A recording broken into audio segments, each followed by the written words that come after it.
Hello everyone, के छ खबर? सबैजना सन्चै हुनुहुन्छ? हामी फाइनली ताचिखावा स्टेसन आइपुगेका छौँ है। यो चाहिँ ताचिखावा स्टेसन हो, टोकियोदेखि धेरै नै टाढा छ त हो। 45 मिनट जतिको डिस्टेन्समा ट्रेनमा हामी भिजा लिन जाँदैछौँ है। फाइनली 1 महिना अगाडि हामीले एप्लाई गरेको थियौँ र फाइनली घरमा चिठी आइपुगेको छ, भिजा आइपुग्यो भनेको र गएको भ्याएर हामी भिजा लिन जाँदैछौँ।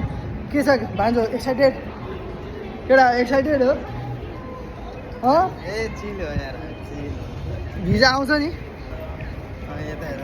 भन्छ त्यस्तै हेर्ने न पान्छ बिग्रियो यो बदमास भयो बदमास। भिजा आएपछि 2 वर्षको आउँछ, 2 वर्ष ढुक्क आनन्द। आहा र यो चाहिँ ताचिखावा है। ताचिखावा पनि राम्रो रहेछ, धेरै राम्रो रहेछ क्या यस्तो एकदम। मलाई चाहिँ एकदम मन पऱ्यो। राम्रो, धेरै राम्रो। यहाँ बब्बाल सिन देखिन्छ जस्तो हाम्रो यहाँबाट हेरमै कस्तो देखिन्छ।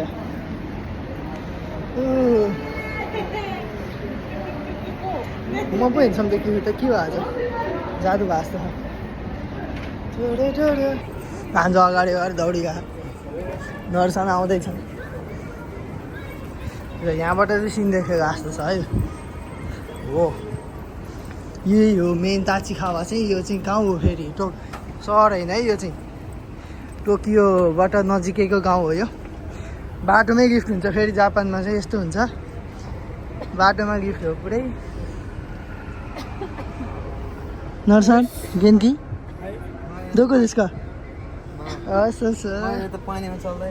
पानीमा गिफ्ट किन पानीमा चलाउनु पर्यो तिमीलाई?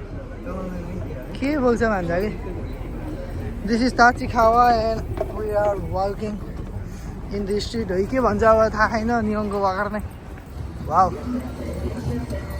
त्यो बाटो यसरी काट्नु हुँदैन है भन्छ। बिचमा गाडी छ त्यसै काट्दैन, मतलब छैन। जेब्रा क्रसिङमा सिग्नल छैन, केही छैन। टोकियो भन्दैमा अन्धाधुन्द हिँड्ने मान्छेहरू। तर राम्रो छ यहाँ टोकियो। भन्छ टोकियो कस्तो रहेको? खोइ के हो के हो भन्छ। टोकियो त राम्रो रहेछ यार, बवाल। नरुको ढिलो हो आज, किन हो नर्सान ढिलो? के हो हेन्छम भयो नर्सान? मार्को खाइसक्यो नर्सान। भन्छ होइन भिजा आउँछ 2 वर्षको, त्यसपछि के गर्छौ तिमी? फर्स्टमा भिजा पाएपछि के गर्छौ यो भन?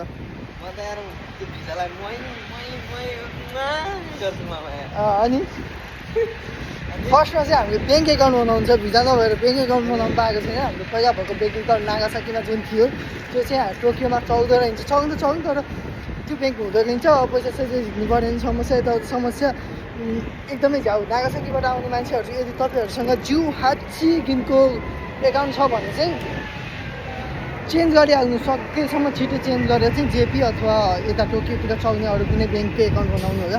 तर हामीले यस्तो दुःख पाइन्छ। ओके, फर्स्टमा चाहिँ म बनाउँछु ब्याङ्क एकाउन्ट, त्यसपछि अनि बल्ल काम मस्त हान्ने हो। आज 21 तारिकमा आउँदैछ। 1 महिना भइसक्यो टोकियो। ओ सोधिस् नि, ठ्याक्कै 1 महिना भएछ नि त नरु टोकियो आएको आज। बल्ल पो सम्झिरह मैले। ओके, 1 महिना उमेर त गोजाइमास, कङ्ग्रेचुलेसन टु अस। हामी 3जना सँगै टोकियो आएको थियौँ। 1 महिना पुरा भएको छ। Everybody like, do subscribe and share. तर हामी चाहिँ हच्चामा म्याप नहेरी हिँडेको, पुगिन्छ होला नि भनेको एकचोटि आएको थियो। कहाँ हेर्छ, उल्टो बाटो हेर्छ। अब फेरि एकचोटि म्याप हेऱ्यो, गोजीमा हाल्यो, अब गइन्छ उल्टो बाटो। 4 बजीसम्म पुगेन भने क्यान्सल, फेरि भोलि आउनुपर्छ किनकि बन्द हुन्छ। अब भइसक्यो 3, 3:30 कति भइसक्यो। अब हेरौँ भ्याइन्छ भ्याइँदैन। अहिलेसम्म त खुसी थिएँ म, अहिले भ्याइन्न कि भनेर टेन्सन भयो त। भान्जोको छिटो हिँड नर्सान उच्कारे नि। बल्ल हामी सही बाटोमा आयो कि, यो बाटो आउनु पर्थ्यो कि अघिनैबाट। यो चाहिँ स्टेडियम रहेछ है, ठुलो स्टेडियम रहेछ।